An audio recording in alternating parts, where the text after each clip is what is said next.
A esta hora de la mañana, desde Fusagasugá, Colombia, estamos saludando a las personas, amigos y hermanos que están en Face, que también estarán en YouTube viendo el mensaje de hoy. Está la Iglesia Mensaje de Libertad desde Fusagasugá, Colombia. Les presentamos un cordial saludo allá en los Estados Unidos y en otras partes donde nos están viendo. La idea es que pueda llegar el mensaje lo más claro posible en el poder del Espíritu Santo, que es el que nos convence. Y yo sé que en esta mañana el Señor quiere hablarme a mí, perdone que lo tome, pero debe ser así, hablarle a ustedes y también a las personas que están viendo este programa. Quiere hablarnos a todos de algo que sé que puede estar sucediendo en la iglesia y también en el hogar.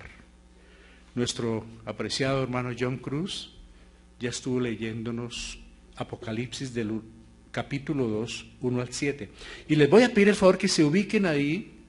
Claro que para hablar de Apocalipsis es tan extenso, nos tocará acudir al hermano David Brown, ayúdenos, que él sí ha escrito y maneja tanto Apocalipsis, pero lo que yo voy a hacer es muy breve, entonces no voy a extenderme en tantos asuntos, porque de verdad que tocar Apocalipsis es bien interesante, pero hay que entender los símbolos, la figura con que fue escrito, es una profecía. De paso les digo una cosa, hermanos, cuando ustedes vayan a leer Apocalipsis, ¿qué es Apocalipsis? Una visión que tuvo el apóstol Juan en la isla de Patmos. O sea que ya sabe uno que fue lo que él vio y no lo escribió. Eso le ayuda a uno mucho a comprender Apocalipsis. Esto fue lo que vio Juan. Y estas son las cosas que van a pasar. Y van a suceder después de estas. ¿De cuáles estas? De las que vamos a ver hoy. Por eso en Apocalipsis 2, 1, 7, yo sé que tenemos un mensaje para todas las personas que en esta mañana nos acompañan, los hermanos que ya vienen en camino y los que están con nosotros a través de las cámaras y de esto de internet que es tan interesante cuando se usa bien. Bueno, hermanos, ya estamos en Apocalipsis, es el último libro de la Biblia. También se le llama revelación, porque fue algo revelado al apóstol Juan. Pero yo le voy a dar un matiz, una introducción, que de pronto ustedes nos esperan. Es decir, es el mensaje a la iglesia de Éfeso. Pero le voy a dar un comienzo que seguramente los va... Bueno, pero ¿qué tiene que ver aquí? Las relaciones, el comienzo con este tema. Vamos a leer el tema, porque es corto realmente. Dice la palabra del Señor. Escribe el ángel, Apocalipsis capítulo 2, no vamos sino hasta el verso 7. Escribe el ángel de la iglesia en Éfeso lo siguiente. El que tiene las 7 estrellas en su diestra, el que anda en medio de los 7 candeleros de oro, dice esto. Yo conozco tus obras y tu arduo trabajo y paciencia, y que no puedes soportar a los malos, y has probado a los que se dicen ser apóstoles y no lo son, y los has hallado mentirosos, y has sufrido y has tenido paciencia y has trabajado arduamente por amor a mi nombre y no has desmayado. Pero tengo contra ti que has dejado tu primer amor.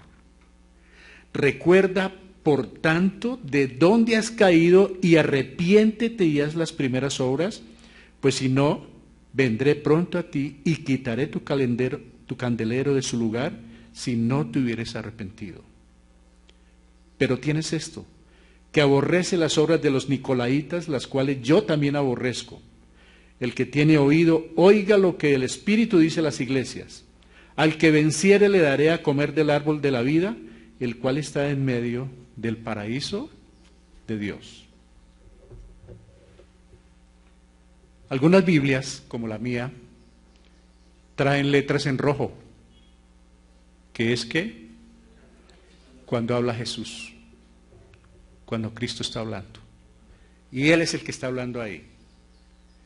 Entonces, en aquella época, cuando Él me envió las cartas, no había internet.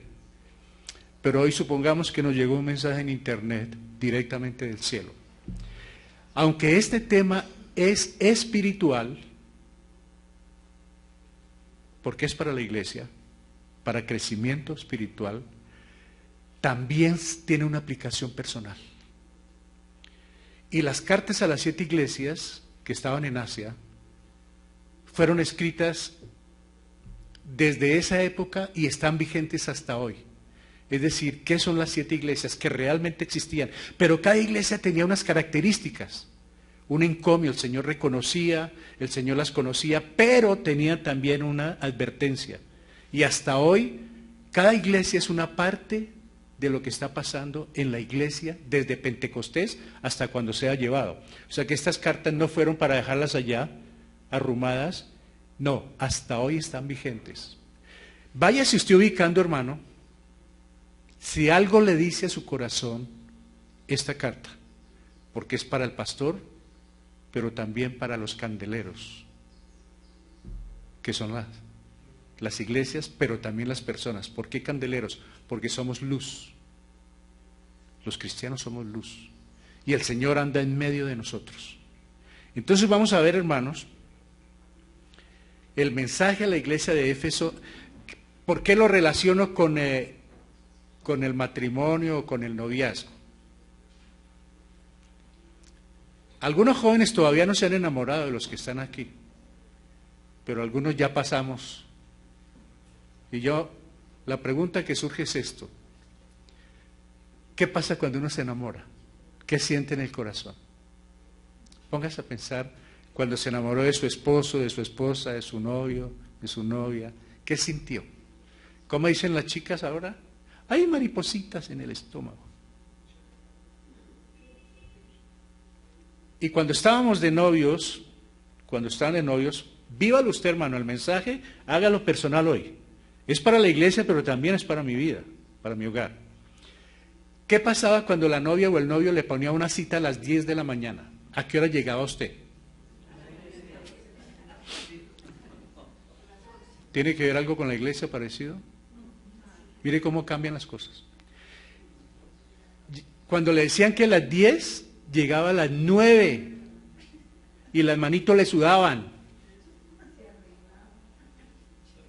Y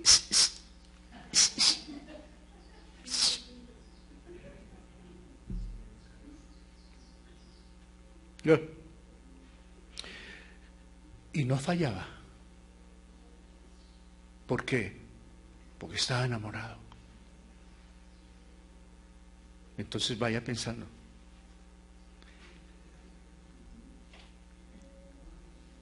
Cuando comenzó esto, toda relación amorosa comienza con palabras dulces, buen trato, comprensión e intensidad. La intensidad es tremenda, ¿no? Duran hablando ahí en el zaguán, en la puerta o en la cafetería 3 horas. Y se despide y dice, ya te llamo. ¿Más? Pero bebé, el trato, las palabras, mi osito, mi peluchín, mi bebé. Pero al comienzo.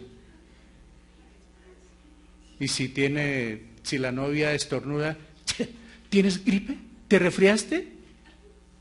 Al comienzo, ¿no? A los 3 años, que tos la suya, ¿no? Y a los 5 años, esto es peste, al médico. Pasaron las cosas. Qué lástima, ¿no? Tan intensa que en muchos casos, al poco tiempo, el compromiso formal no se hace esperar. ¿Nos casamos? Inmediatamente la intensidad del amor, de ese amor, fue rapidito. Y el matrimonio enseguida llega.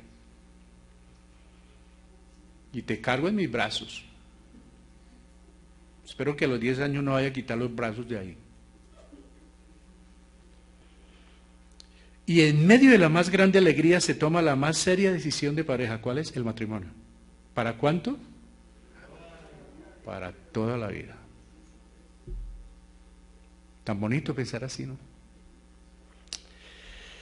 Luego crece la familia en medio de ambiente agradable, buen comportamiento y grandes detalles. Esposo lleva a su esposa, sus hijos se quieren, una paletica por allí, una florecita por allí, qué hermosura. Bonito así el matrimonio. Pero de pronto, pasado algún tiempo, en la privacidad del hogar, algo o alguien los hizo cambiar. Y la relación cambió radicalmente. Yo no sé a las parejas que hay acá, si se ha seguido lo mismo, o qué le hizo cambiar.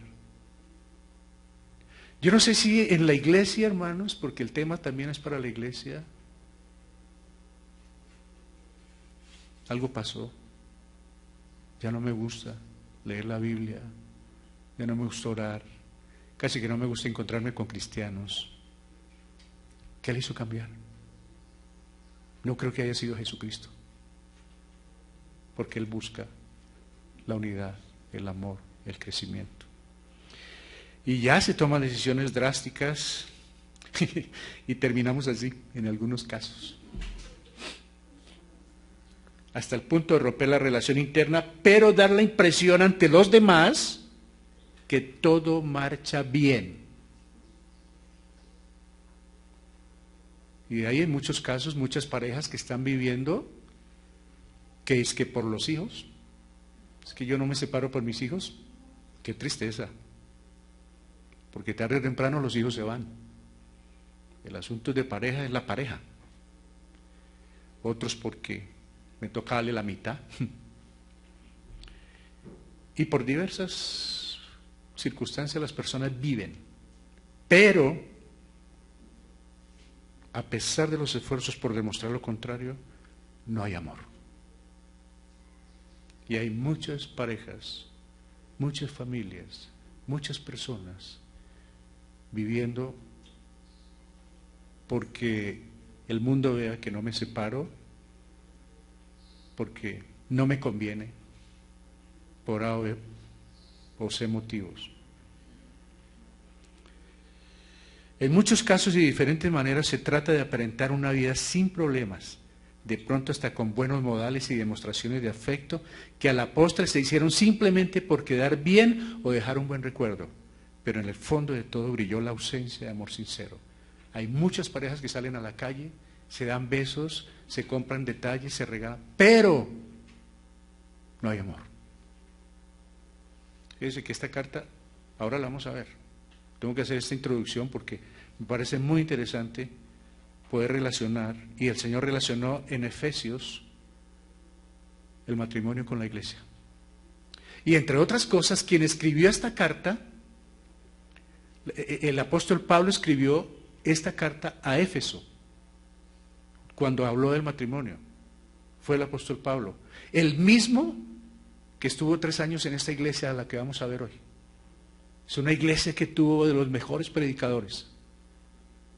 Y nosotros podemos tener los mejores suegros, la mejor pareja, la mejor familia, las mejores condiciones de vida, pero de pronto se acabó el amor. Entonces, muchas parejas están viviendo sin amor. Unos toman la decisión de separarse, otros siguen viviendo, pero pues claro, no hay ayuda, no buscan, no hay un Dios para ellos que les permita encender esa llama, porque Dios lo puede hacer, hermanos. Dios puede prender una llama de amor. Y hoy lo vamos a ver, qué es lo que Él pide y qué es lo que Él quiere.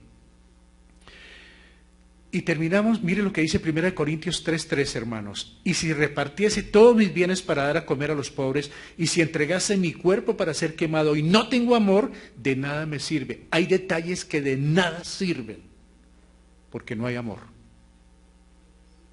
En muchos hogares, ¿qué necesita? Tome para su sopa, tome para su comida. ¿Qué quiere mi hijo? Cómprele este carro, cómprele esta casa, regálele esto, pero no hay amor. Son solamente elementos como para vivir bien. Porque cuando se ama a un hijo no se le da lo que pide. Y el Dios nunca nos da lo que pedimos, sino lo que necesitamos. Y donde hay un padre y una madre que aman a sus hijos, nunca les dan lo que piden, sino lo que necesitan. Y entre lo que necesitan, dentro de lo que necesitan, también hay disciplina. Y hay veces vara. Y si es necesaria, es parte del amor. A que el Señor a veces nos disciplina. Nos permite llegar a desiertos y a valles terribles, hermanos, donde pareciera que Dios es enemigo.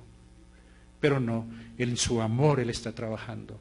Y tiene que llevar, y permitió que el hijo fuera hasta los cerdos a comer con los marranos, el pródigo, y volvió, reconociendo a su papá. Dios permite ir a muchos extremos, hermanos. El mensaje de hoy tiene que ver con la iglesia, con lo espiritual, porque esas 7 iglesias, aunque puede resultar de gran ayuda en lo personal, en el seno del hogar y en el ambiente familiar, puede ser de gran ayuda esta mañana, hermanos. Esa era la introducción. Voy a hablarles de Éfeso. Éfeso era una ciudad ubicada a unos 5 kilómetros del mar, pero la desembocadura ancha del río Caistro permitía acceso amplio y se constituyó en el área portuaria más grande del Asia Menor. Vamos a hablar esta mañana de la iglesia Éfeso. Y mire las iglesias cómo estaban ubicadas en Asia Menor, hermanos. Estaba Éfeso, luego Esmirna, Pérgamo, así se escribió en orden, entre otras cosas. Tiatira, Sardis, Filadelfia, Laodicea. Se formaba como una especie de círculo. Y aquí está Patmos. Y aparte de eso, pues, estaba como lo que dice el Señor. Escribe el ángel de la iglesia en Éfeso: el que tiene las 7 estrellas a su diestra, el que anda en medio de los 7 candeleros de oro, dice esto. Ahora, ¿cuáles son las 7 estrellas? ¿Alguien puede acordarse? También se habla de los 7 ángeles. ¿Vienen a ser quiénes? Los pastores. Y el Señor anda en medio de ellos. ¿Qué quiere decir? Él es el que sostiene la iglesia y a los pastores. Y Él es el que sostiene los candeleros, que son las iglesias, pero hoy lo vemos no como las iglesias en este caso, sino como cada miembro de la iglesia. Porque es que cuando se escribe la iglesia no es a una edificación. La iglesia es cada hermano. Y el Señor es el que sostiene la iglesia y está en medio de ellos. Por eso dice la palabra del Señor: donde 2 o 3 en mi nombre estén, allí estaré. Y el Señor es el que está vigilante, custodiando, cuidando sus iglesias. Y viene el mensaje a Éfeso. El Éfeso necesitaba este mensaje, como lo necesita esta mañana la iglesia, porque es posible, hermanos, que algo pueda pasar. Dice: escribe al ángel de la iglesia en Éfeso. Jesús dio instrucciones a Juan para que escribiera una breve carta dirigida al pastor de la iglesia de Éfeso. A esta iglesia se le podía llamar la iglesia madre en la provincia de Asia.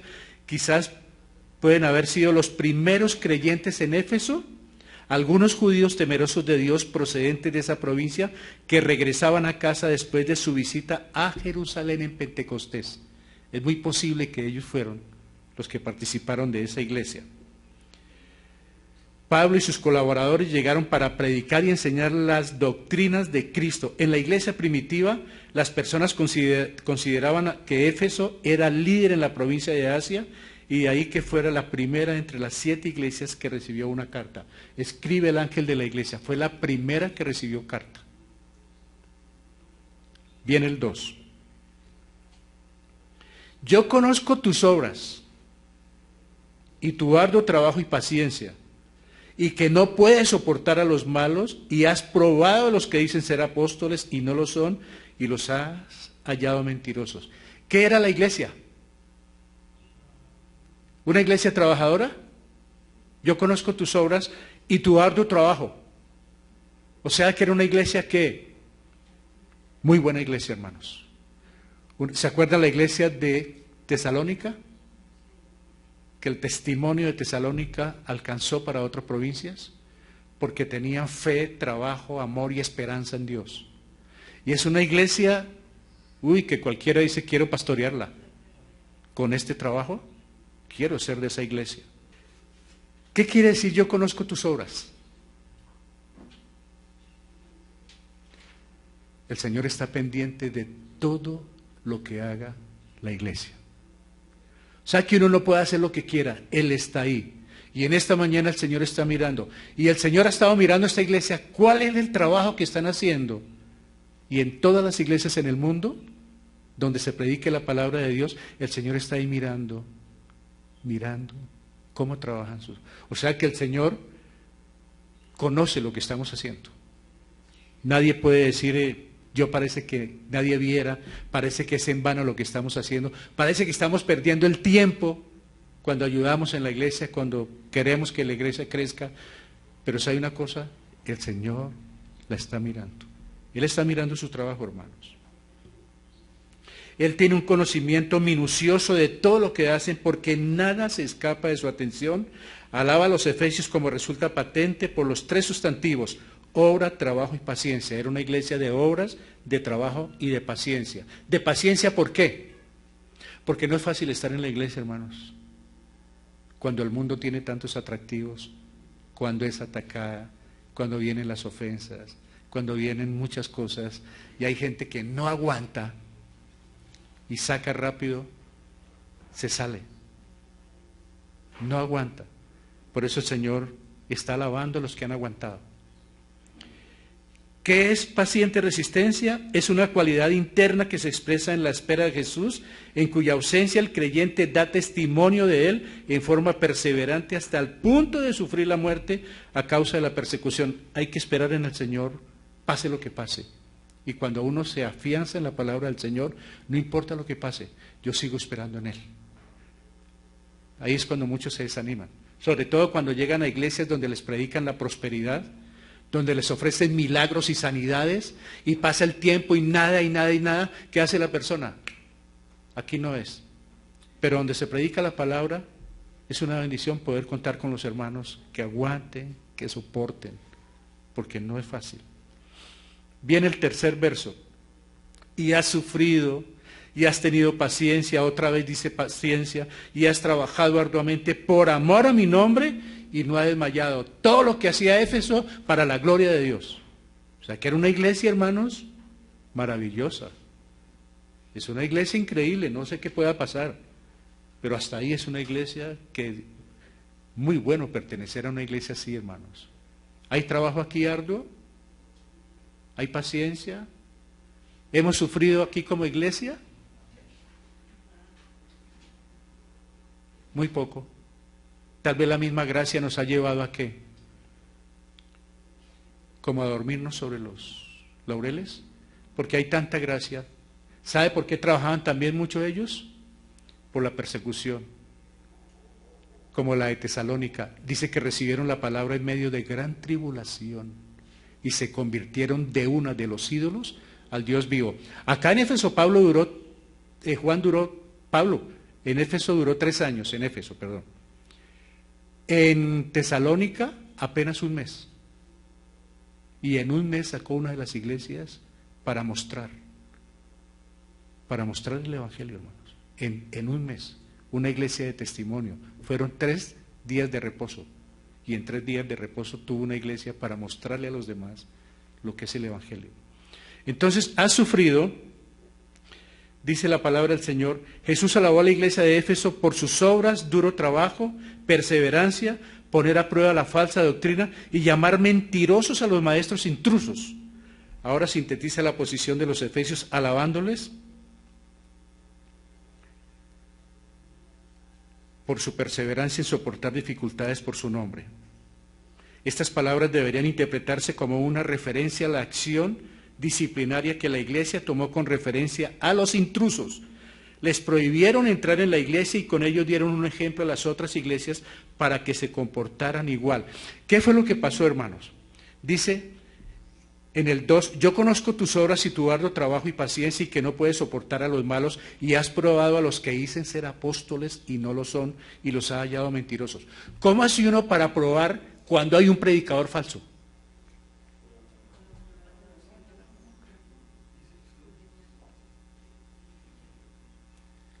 ¿Sabe qué pasó con ellos? Pablo les predicó, Timoteo les predicó, Juan les predicó. ¿Se imaginan la doctrina que ellos tenían? Y donde hay una iglesia de doctrina firme, se detecta cuando aparece alguien que no es de Dios. Y a la iglesia de nosotros le han hecho varios embates, donde nosotros nos congregamos. Allá en la 17 llegaron en 2 oportunidades como a tratar de meterse personas con ganas de unión de iglesias, con ganas de confraternidad, con ganas, pero porque ven que la iglesia está armada. Entonces quieren encontrar iglesias que ya tienen fieles, que tienen personas asistiendo para ver cómo pueden introducirse. Los de Éfeso se dieron cuenta y como tenían la doctrina de los apóstoles, sacaron a los intrusos.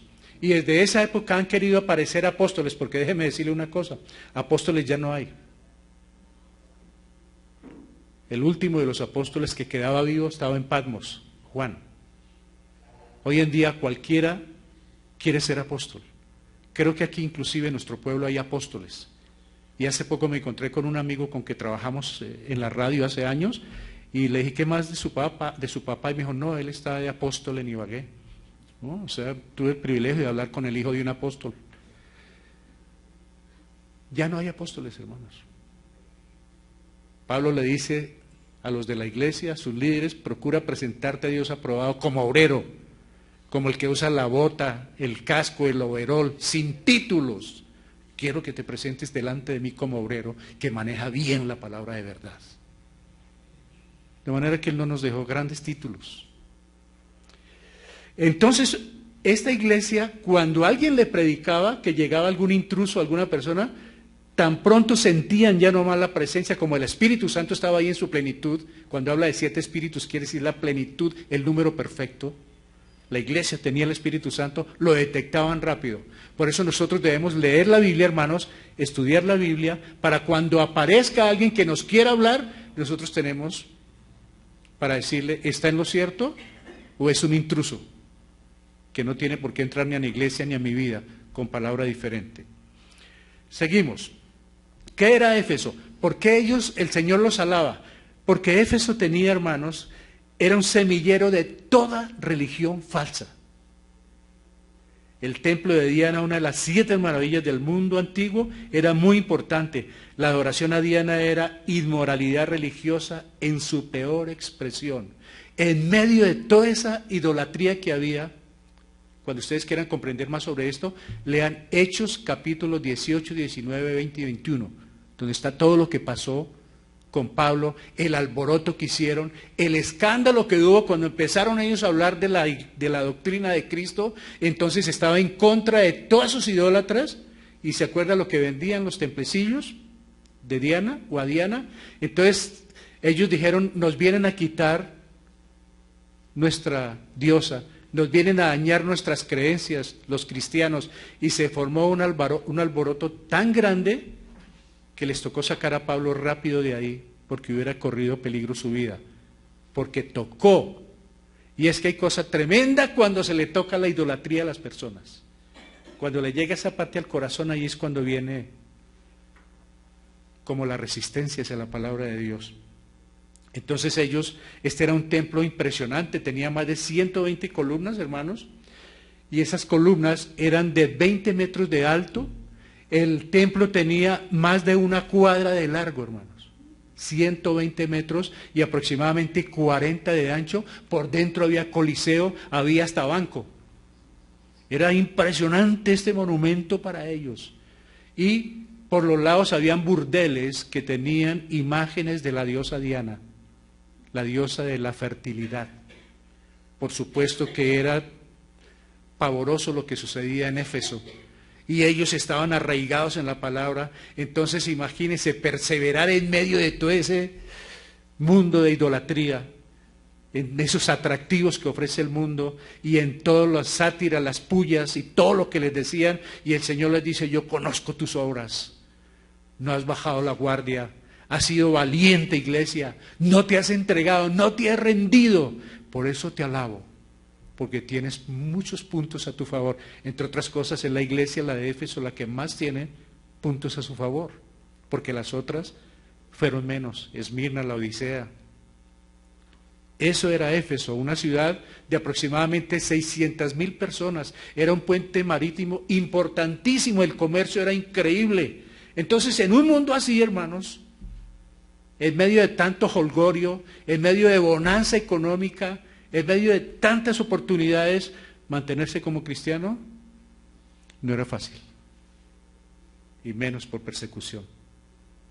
Por eso cuando vienen los atractivos del mundo, cuando viene la época de la Navidad, de diciembre, cuando viene la época de abril de la semana, cuando vienen las festividades, tambalea mucho cristiano, que todavía no ha tenido una convicción plena de lo que es el cristianismo. No porque no comparta, sino porque muchas veces se acomoda a esa parte del mundo. Pablo estableció una iglesia cristiana, permaneció en Éfeso 3 años, también enseñaron allí Timoteo y probablemente el apóstol Juan se relaciona por la cercanía con la isla de Patmos. Y seguimos con el mensaje a Éfeso. 4. Pero aquí está tanta belleza, hermanos. Pero tengo algo contra ti. ¿Qué es? Que has dejado el primer amor. En lugar de continuar con sus palabras de alabanza para la iglesia, el líder de la provincia de Asia, Jesús reprochó y advirtió a los cristianos efesios, a pesar de sus incesantes esfuerzos por oponerse a los malvados que habían ingresado a la iglesia para corromper a sus miembros, por perseverar sin cansarse y por sobrellevar dificultades por el nombre de Cristo, algo andaba mal en la iglesia de Éfeso. Ya no seguían demostrando el amor a Cristo que tuvieron en los primeros años de su vida cristiana. Eran los días en que Pablo, por un periodo de 3 años, predicaba lo que les resultaba útil y les enseñaba públicamente de casa en casa. Ahora, ¿cómo lo analizamos nosotros hoy en día? Yo le hago una pregunta, hermano. ¿Cuánto tiempo hace que conoció al Señor? Yo sé que hay algunos hace 1 año, 6 meses, 1 año, 5 años, 10 años, 15 años, 20 años, 30 años, 40 años. ¿Cómo está hoy en día la relación? ¿Sabe por qué viene la pregunta? Porque podemos estar en la iglesia, hermanos. Podemos ir los domingos, podemos ofrendar, podemos cantar, tomar la cena, podemos hacer visitas, podemos regalar mercados, podemos abrazarnos, podemos besarnos, pero ¿sabe una cosa? Es sin amor. Se vuelve religiosidad. Y muchos podemos llegar a la iglesia para que el pastor nos vea, porque no tengo más para dónde coger, porque en la iglesia por lo menos no toma, en la iglesia la paso bien y tengo una relación, pero en el fondo no hay amor a Cristo. Ya, como en el hogar, los primeros besos eran con aprecio y con afecto. Ahora los besos en muchos matrimonios son de amigos, hola, y como con la boquita, como abrazando el cactus. Y el Señor le está haciendo un llamado a la iglesia. ¿Te gusta ir a la iglesia? Hay veces llegas a tiempo. ¿Te gusta participar de actividades? Pero en el fondo no me amas. Lo haces para que te vean, lo haces por estar bien, lo haces por A, por B o por C. Entonces es una buena pregunta para nosotros como iglesia. ¿Por qué voy a la iglesia?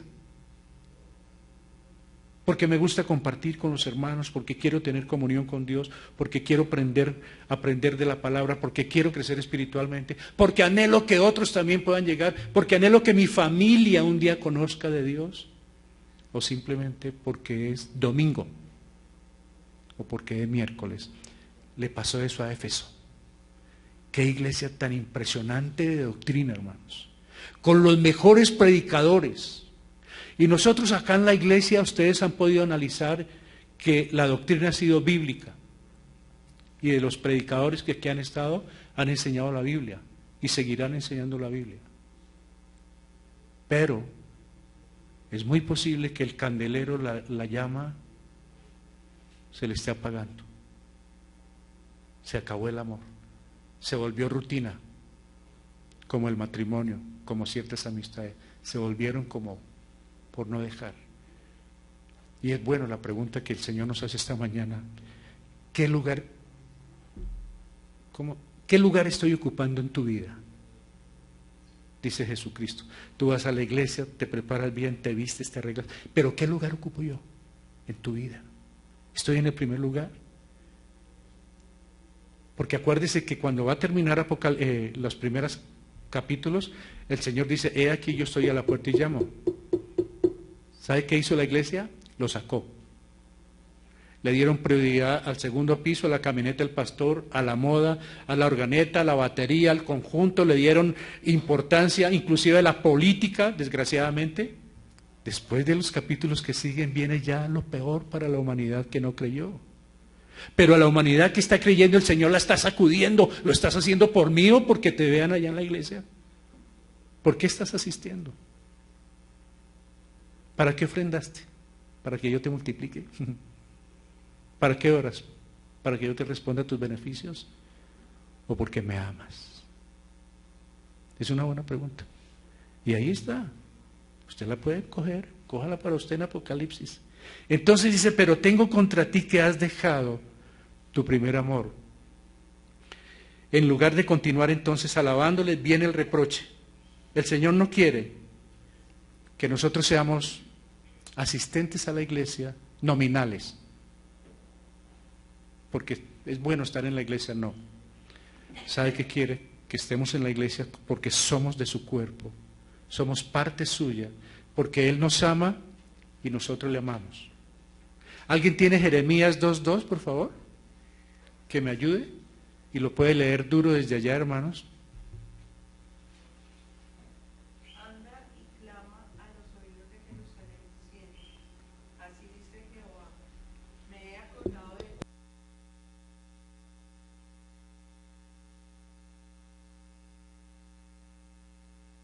en el desierto, en tierra no sembrada. Me he acordado de ti, del amor de tu juventud, cuando andabas enamorado de mí. Le está diciendo al pueblo. ¿Sabe qué dice después el Señor? Pero dos cosas ha hecho mi pueblo. ¿Se acuerdan? Me dejaron a mí. ¿Y qué más hicieron? Cavaron para vosotros cisternas rotas, o sea que no retienen nada. El pueblo empezó a abandonar al Señor.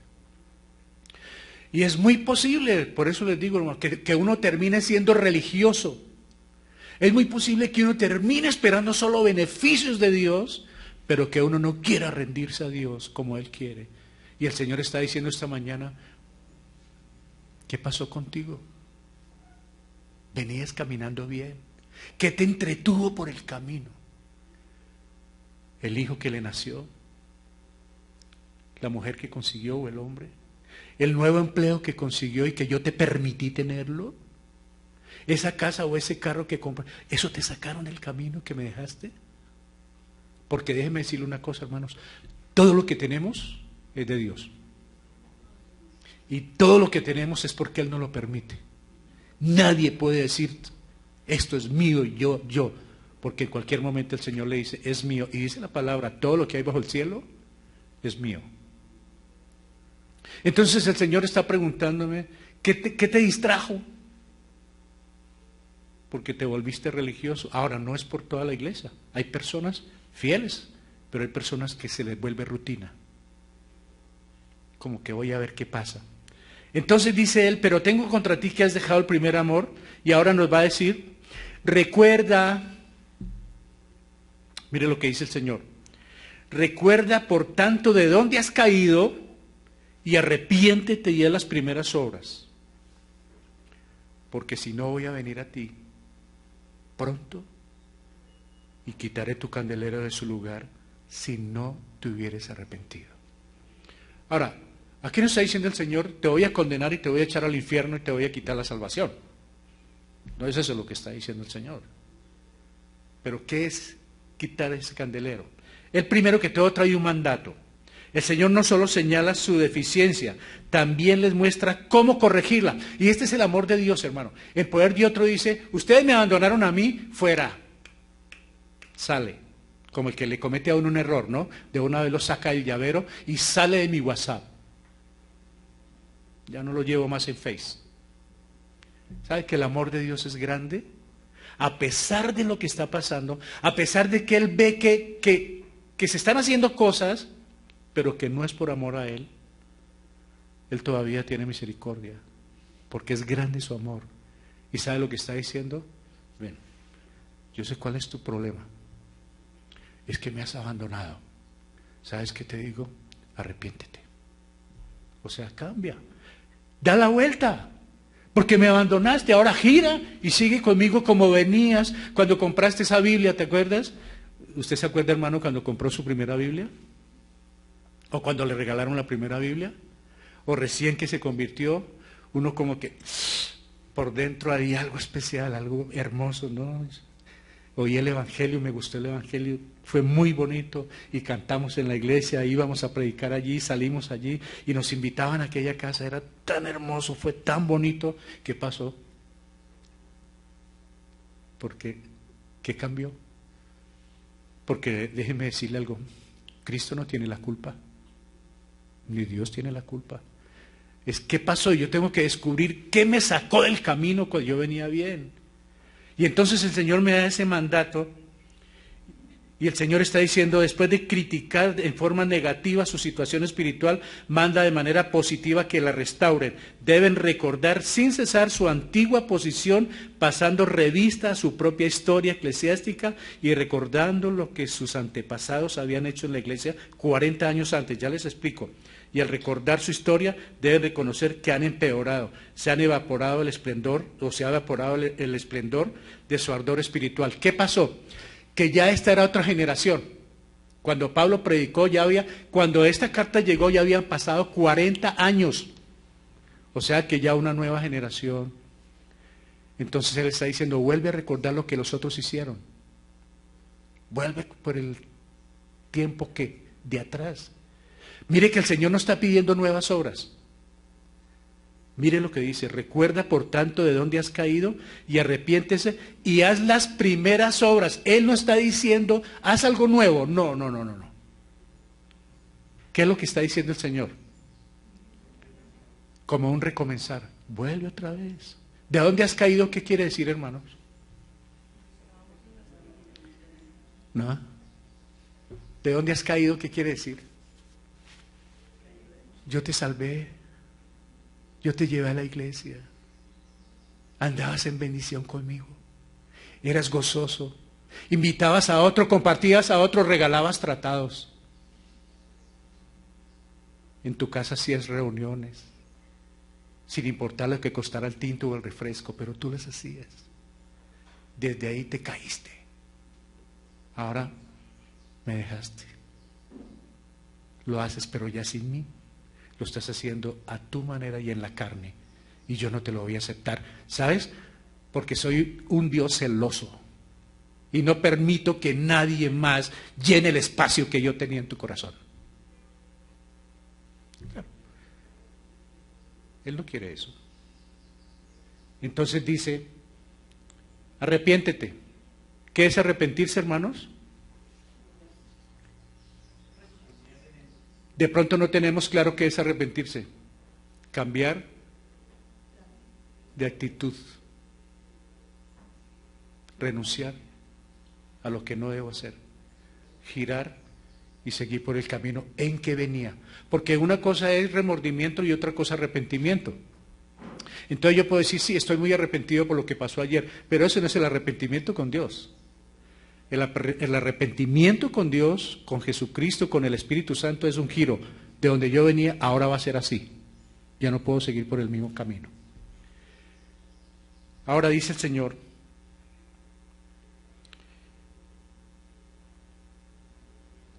y haz las primeras obras, porque si no vendré a ti, pronto a ti, y quitaré tu candelero de su lugar, si no te hubieres arrepentido. No es una amenaza, es una advertencia. Ahora, ¿qué puede decir quitar el candelero? Alguien me preguntó hace unos días, o hace días, que si el Señor con todo su poder y su soberanía, Él permitía que se cerrara una iglesia de buena doctrina. ¿Ustedes qué creen? O sea, Dios en su poder, en su soberanía, Él fundó la iglesia con los apóstoles o los apóstoles. ¿Dios permitiría que una iglesia de sana doctrina, de buena doctrina, se cierre?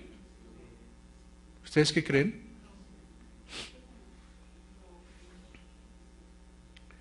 No solamente lo permite, sino que Él mismo la cierra.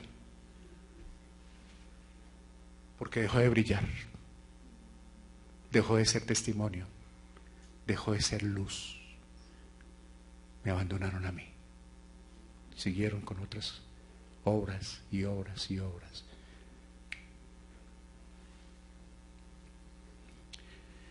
¿Cómo les parece? Tenía un amigo y este amigo era de una doctrina supremamente fuerte, de esas de profecías y donde brincan y saltan y se caen y se levantan y bueno, los vidrios se rompen y todo. Y este hombre, estábamos en la iglesia de allí de la 17 y conoció la doctrina nuestra, la de la Biblia pues. Yo fui a visitarlo un día y le gustó, pero a su esposa no. Y a él le gustó y se volvió una persona tan increíble, de un gozo tan... De hecho, él era muy contento, pero era un hombre muy feliz. Entonces yo le conseguí rápido unos estudios de precepto y él estudió con nosotros Tesalonicenses y estudió con nosotros segunda de Timoteo y segunda de Pedro. ¿Cómo estar preparado para no caer? Y este hombre devoraba ese estudio y me contaba, mire hermanito, y mire cómo voy. Y le digo, ¿y cómo va con su esposa? Dijo, cada día peor, pero yo estoy contento, hermano, porque estamos con Cristo. Y feliz. Juan Pablo, que hoy no vino, Juan Pablo salía también con él, éramos los tres, y le deseamos en su viaje misionero a Juan Pablo. Y este hombre, feliz con la doctrina, de vez en cuando se escapaba a la iglesia, porque como a la vuelta quedaba la otra iglesia, la de ellos, entonces eso le tocaba jugar, pero pobrecito, pero nosotros felices y como en la clandestinidad, seguíamos estudiando y creciendo con él. Un día la esposa me dice, oye, ¿tú me puedes hacer un favor? Le dije, ¿cómo qué sería? Dijo, ¿me ayudas a hacer una hoja para la embajada porque me quiero ir del país? No. Le dije, uy, ¿va a dejar al esposo? Dijo, esto no, es que yo quiero como cambiar. Entonces, pues, yo le dije a ella, ¿le puedo contar esto a su marido? Porque no se trata de ser chismoso. Entonces me dijo, sí, él sabe. Entonces yo me tomé un tinto con él y le dije, oye, ¿su esposa se va? Dijo, sí, ahora le dio por irse. Pero hermano, ¿yo qué puedo hacer? Yo le traté de mostrar las cosas y no sé, quiere abandonarme. ¿Sabe una cosa? Este hombre tenía luz del Evangelio. ¿Por qué? Porque él, como nació de nuevo, él fue una nueva criatura y se enamoró de la iglesia y se enamoró de la doctrina y era rozagante, feliz, hermano. Pero su esposa lo quería abandonar. ¿Y qué pasó ahí? Fui a saludarlo a los 8, 15 días de que la esposa me contó, y fui a saludarlo ahí en Balmoral para hablar con él, y estaban los avisos de la funeraria. Le dio un dolor de cabeza y a la hora murió en el hospital. ¿Sabe qué hizo el Señor? Le quitó la luz. No porque esa señora se vaya a condenar, pero en él tenía una luz, una orientación espiritual, pero lo despreció. Vivía con él porque la vieran en la iglesia. Y el Señor llegó y... Dios muchas veces lo hace, hermanos. Dios puede cerrar una iglesia, Dios puede quitar a una persona, Dios puede llevarse un pastor, un predicador. Usted no le creyeron más. No nos creen a nosotros, no me creen a mí, como le dijo el Señor a Samuel cuando pidieron rey. No es a ustedes, a mí el que no me creen porque tú eres mi profeta. Y el Señor muchas veces. Y aquí le está diciendo a la iglesia, o arrepiéntese, o vengo y les quito la luz que tienen. ¿Qué pasa cuando le quitan la luz? Repito, no es porque la persona haya creído y ahora se va para el infierno, sino porque quedó espiritualmente en un limbo en que va a sufrir mucho para recuperarse y ya no sabe dónde ir y ya no sabe dónde entrar. Y muchas personas sufren por encontrar iglesias donde les enseñan la palabra de Dios, hermanos. Porque hay mucha iglesia de entretenimiento, que es muy distinto a la iglesia de crecimiento espiritual. Entonces él le está diciendo, mira iglesia, lo mismo que a Éfeso nos está diciendo a nosotros hoy, porque las cartas son para ellos y para nosotros. Fueron para allá y hasta hoy están vigentes, hasta cuando esté la iglesia está vigente. Arrepiéntete, haz las primeras obras. ¿Qué es las primeras obras? Vuelve por esa emoción, vuelve a regalar una Biblia, vuelve con amigos, vuelve y congrégate. Hay reuniones en tu casa, da Nuevos Testamentos, da tratados. Apasionate otra vez por los perdidos, por tu familia, por los que no son salvos. Vuelve y apasionate, está diciendo el Señor. ¿Por qué? Porque estás haciendo las cosas sin mí. ¿Y sabes una cosa? Si me dejas a mí, lejos de mí, nada. Y Él dice, vendré a ti, pero también da la oportunidad. ¿Sí qué? Si no te has arrepentido. Mire cómo es el amor del Señor. Él hubiera podido cortar de una y nos puede cortar de una porque no funcionamos más. ¡Tome! No, arrepiéntete. Porque si no, me voy a llevar el candelero. Vamos. 2:6. Y vuelve aquí, hace una introducción, una mezcla Juan. Pero tienes esto, que aborreces las obras de los nicolaitas, los cuales yo también aborrezco. Ahora, ¿cuáles son esos nicolaitas? Pues hay muchos conceptos sobre ellos, que venían de Nicolaus, que eran inmorales, que eran gnósticos. Hay muchos. La Biblia no nos da muchos detalles sobre nicolaitas, pero que hacían lo malo. En conclusión, no hacían lo bueno delante de Dios. Entonces dice él que tiene esa doctrina que yo también aborrezco. Los efesios no habían vacilado en asuntos doctrinales porque seguían fieles a las enseñanzas de la palabra de Dios. Aunque Jesús censura a los miembros de la iglesia en Éfeso, con ánimo pastoral los ayuda a mejorar al alabarlos por su felicidad a su palabra. Entonces el Señor dice que ahora Jesús agrega que los creyentes en Éfeso odiaban las obras de los nicolaitas. Aborrecer es odiar. Y el Señor dijo, yo también los odio. Los aborrezco. Y añade que él también entonces los está odiando. Nótese que el odio va dirigido hacia las obras, no a las personas. Él dice, yo odio las obras de los nicolaitas, no a los nicolaitas. Y nosotros podemos odiar lo que hacen las personas ahora con esas leyes que están saliendo en todos los países, esas nuevas normas que están estableciendo, terribles, las aborrecemos, pero no a las personas. ¿Por qué? Porque ellas necesitan la salvación. Y si las aborrecemos, si yo odio a las personas, ¿cómo les comparto? Las obras sí las detestamos, pero las personas nos toca traerlas a Cristo a través del Evangelio. Jesús odia el pecado, pero extiende su amor hacia el pecador. Aunque el pecado es una afrenta a su santidad, la misión de Jesús es conducir a los pecadores al arrepentimiento. Por más de que el pecado no le guste al Señor, porque es una afrenta hacia Dios, de todas maneras Él sigue buscando y vino a buscar lo que se había perdido. El que tiene oído, oiga lo que el Espíritu dice a las iglesias. Al que venciere le daré a comer del árbol de la vida, el cual está en medio del paraíso de Dios. Siempre el Señor se despidió de las iglesias diciendo, el que tiene oídos. ¿Qué quiere decir eso? Pues todos tenemos oídos.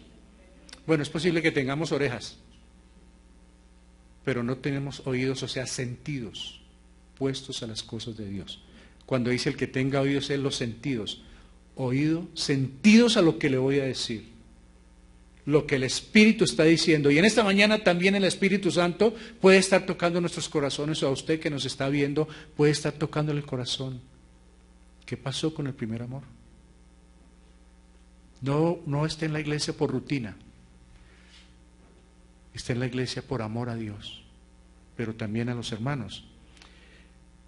Dice la palabra del Señor entonces, el que tiene oídos. La fórmula en todas estas cartas es que todo el que tenga oído escuche. Esa salió de la boca de Jesús durante el ministerio terrenal. Aquí aparece una versión ampliada con las palabras lo que el Espíritu dice a las iglesias, que aparece en todas las 7 cartas, aparecen las mismas palabras, lo que el Espíritu dice a las iglesias. La primera parte de la frase es una expresión idiomática que se refiere a la capacidad de una persona para oír con atención. Es la capacidad que tiene para oír con atención y obediencia a las palabras del Espíritu Santo. Jesús habla por medio del Espíritu Santo, como resulta evidente en otros pasajes de la Escritura, en Juan 14, en varias partes Jesús está hablando por el Espíritu Santo. Este mensaje dirigido no solo a la congregación de Éfeso, sino a todas las iglesias. En otras palabras, el mensaje es para la iglesia universal, hermanos. O sea que, repito, porque hay algunas personas que dicen, nosotros somos los de Filadelfia, nosotros somos la iglesia de Éfeso, pero no fue así que se escribió esto. Esto es la caracterización de las iglesias en toda la historia. Por allá en una parte dice, por cuanto no eres ni frío ni caliente, te vomitaré de mi boca. Es que en la iglesia hay personas que están en el mundo y están en la iglesia. En otra parte dice, porque te jactas de ser rico y eres un pobre miserable. Porque hay en la iglesia orgullosos. O sea que en todas las cartas hay características de lo que es la iglesia. En las 7 cartas, en las 7 iglesias, uno las mira y dice, yo conozco a alguien así. O puede uno decir, esto me lo está diciendo es a mí, de las 7 cartas. Por eso es bueno leer las 7 cartas. Yo apenas comencé con la de Éfeso. Pero cada iglesia tiene su advertencia, tiene que tenga oídos para oír, oiga, y el Espíritu es el que siempre está hablando, porque siempre el Espíritu Santo es el que habla a las iglesias. Entonces, ¿qué es lo que hace el Señor? Me acordé de esto. Esta es la higuera. ¿La higuera produce qué? Higos. Parecido, sí. Y son hermosas cuando están, como cuando están en el primer amor, como cuando están dando fruto. ¿Y sabe lo que pasó? Mire lo que dice la palabra del Señor.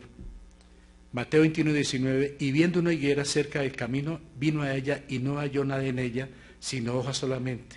Y le dijo, nunca jamás nazca de ti fruto. Y luego se fue, se secó la higuera. ¿Qué es lo que está diciendo aquí el Señor?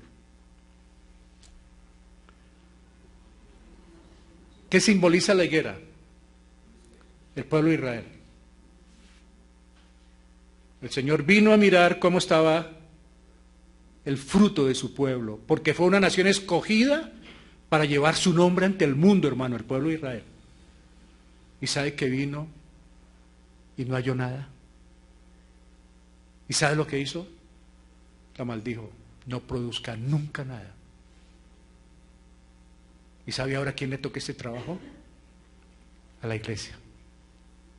¿Y sabe lo que está diciendo el Señor? Sí, yo ahora encargué a la iglesia, pero es muy posible que abandonaron el primer amor. Y mire lo que pasó. Ellos abandonaron ese amor. Ellos dieron fruto al comienzo. Ellos fueron increíbles el pueblo del Señor, pero pronto empezó a manejar las cosas a su manera. Por eso dice, empezaron a cavar cisternas para... No, me abandonaron a mí, cometieron ese error. Y Él no quiere que la iglesia abandone al Señor, hermanos. Él quiere sacudirnos esta mañana y a los que nos ven, si eres parte de la iglesia, dice el Señor, déjame ver tu fruto, para que no sea rutina. Déjame ver tu fruto. Arrepiéntete si estás mal. Hay esa oportunidad. Y entonces las cosas pueden cambiar. ¿Por qué? Porque muchas personas asisten a la iglesia motivadas por la prosperidad y la solución a sus necesidades materiales. El conocimiento de Dios está en minúscula y crecimiento espiritual no es su prioridad. Mateo 6:33 nos dice, mas buscad primeramente el reino de Dios y su justicia, y todas estas cosas os serán añadidas. Ya hablaba esta mañana con una hermana y siempre les comento lo mismo. A mí algunas personas me llaman y me dicen, hermano, yo quiero que usted ore por mi hijo. ¿Para qué? Es que para que le vaya bien. ¿Su hijo conoce al Señor? No, a él no le interesa, pero... ¿Y por qué no oramos porque se salve? No, porque es que él va a poner un negocio, hermano, ¿y por qué no oramos para que se salve? No, hermano, porque es que él ahorita ya tiene un socio y él quiere, pero ¿por qué no oramos para que se salve? No, le interesa el beneficio. Y déjeme decirle una cosa, nosotros casi no oramos por personas de afuera de la iglesia, ni por sanidades, ni por prosperidad de los de afuera. Puede ser el hijo del hermano. ¿Sabe por qué oramos? Para que se salve. ¿Por qué? Porque si se salva, la salvación trae bendición. Dios en su amor es misericordioso y le puede dar hasta más de lo que puede estar. Entonces, ¿qué sacamos con que mi hijo, oremos por su hijo y a su hijo le vaya bien y ponga un negocio y un buen socio, una buena empresa, una buena universidad y cada día sea mejor? Rumbo al infierno. ¿Por qué no orar para que se salve? ¿Por qué no llevarlo al cielo, a los pies de Cristo, antes que buscarle los beneficios? Déjeme decirle que cuando uno está recibiendo los beneficios, es muy difícil que busque de Dios. ¿Sabe por qué permite Dios tantos momentos difíciles? También para llamarnos la atención. Y muchas veces Dios permite situaciones, circunstancias duras, pero ahí es cuando uno levanta la mirada al cielo y Él está con los brazos abiertos diciendo, al fin me miró, porque estabas embolatado en otras cosas, pero ahora sí me miras. Y Dios quiere llamarnos siempre la atención. Por eso, por los de la iglesia sí oramos por sus beneficios, por prosperidad, por su hogar, por salud, porque son creyentes. Pero por los que no son creyentes, oramos por la salvación, hermanos. Siempre seguiremos orando por la salvación. Porque es mejor que puedan que estén pobres, pero rumbo al cielo, y no llenos de comodidades rumbo al infierno, hermanos. Parece duro, pero es mejor ser sinceros, hermanos. Siempre que nos piden oración, ¿por qué? Háblele de Cristo, porque es que vamos a orar por un enfermo, pero ni conoce a Dios. Hay que hablarle de Dios para que pueda tener esa relación, hermanos. Aunque el Señor hizo milagros a personas que no le conocieron, y aún hace milagros a personas que no le conocen, pero esa no es la norma de Él. La norma de Él es de padre a hijos, para bendecirlos. Ya estoy terminando. Viene la pregunta, hermanos. No es para todos, es para el que la quiera llegar. ¿Ha dejado el primer amor?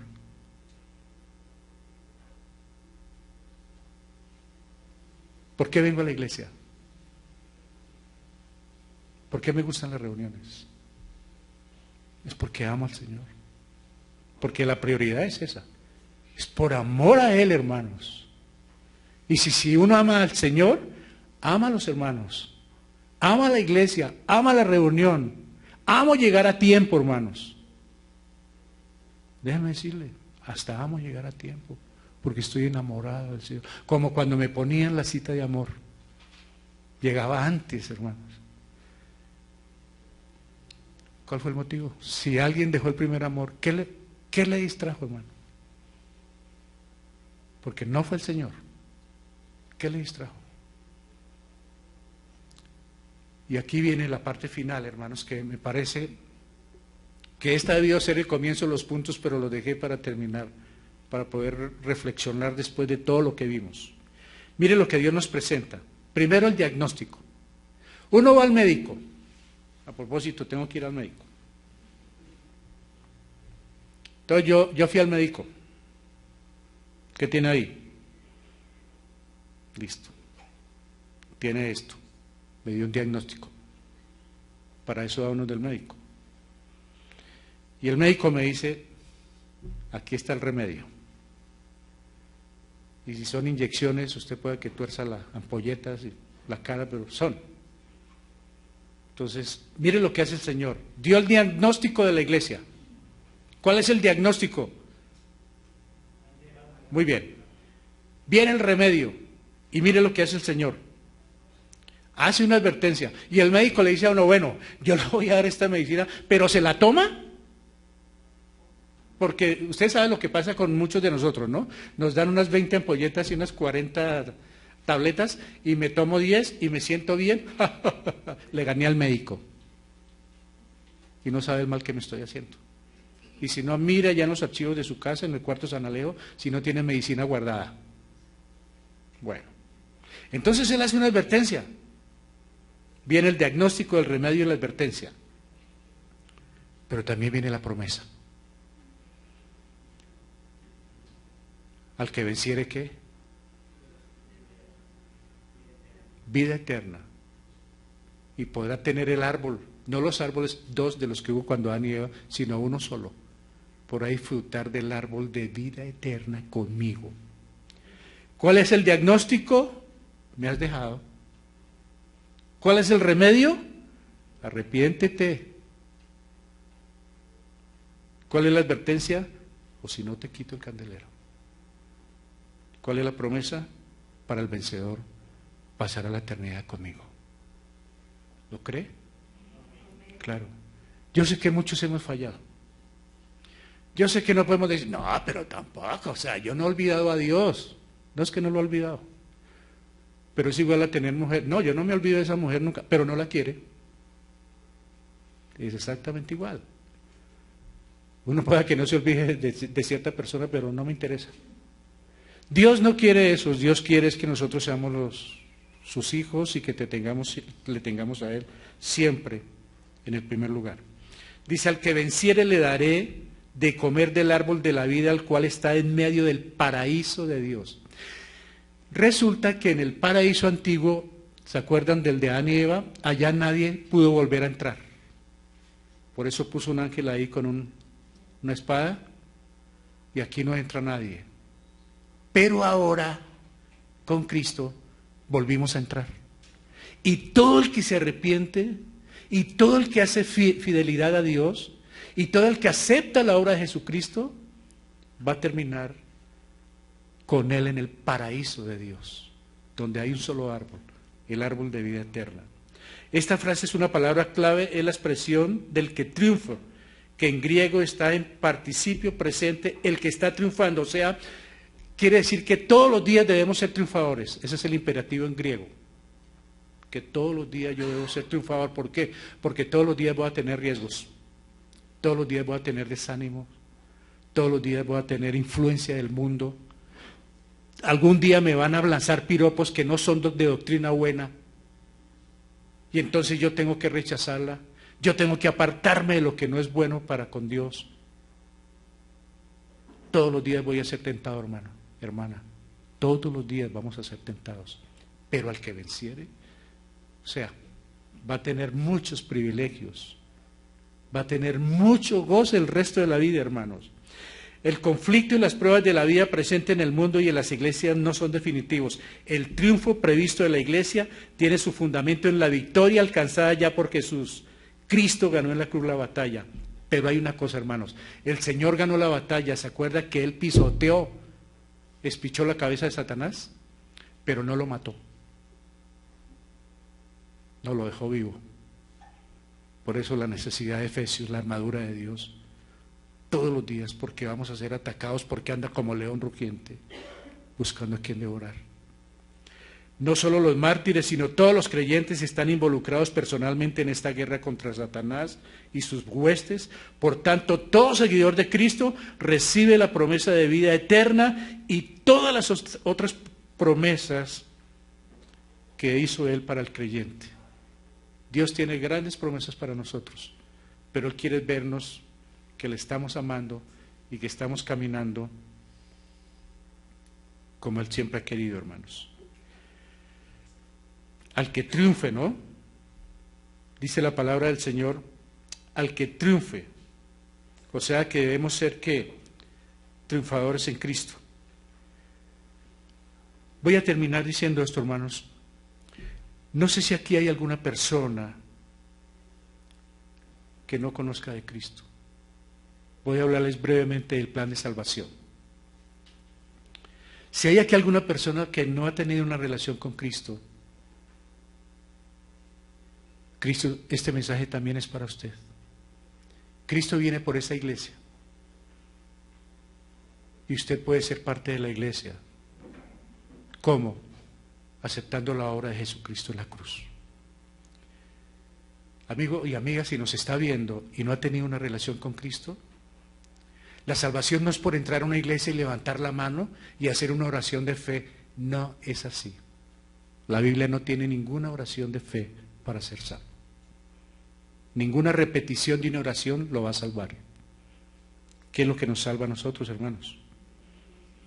Aceptar lo que pasó en la cruz, que murió, que fue sepultado, que resucitó, que subió y se sentó a la diestra del Padre y que viene por segunda vez. ¿A qué? A llevar consigo a los que dieron el paso decisivo de aceptar esa obra, pero también para enjuiciar a los que despreciaron su preciosa sangre y su nombre. Hoy es el día de salvación. ¿Para qué esperar más? Hay muchas personas en el mundo escuchando los programas, escuchando la televisión, en Face, en YouTube, en todo lo que tienen las redes, escuchando y escuchando, pero no han querido tomar esa decisión. Y el tiempo va muy rápido, hermanos. El Señor viene pronto. Jesucristo regresará muy pronto, por segunda vez a la tierra, para hacer juicio. Ya no viene como en ese pesebre hace 2000 años, a través de María. Ya no viene así, hermanos. Ya no viene como Salvador. Ahora viene como juez para juzgar la decisión que usted haya tomado. O acepta la obra de Jesucristo y pasará la eternidad allá en ese paraíso, disfrutando de ese árbol de la vida donde van a estar todos los cristianos y los que han muerto creyendo en Él, o va a pasar la eternidad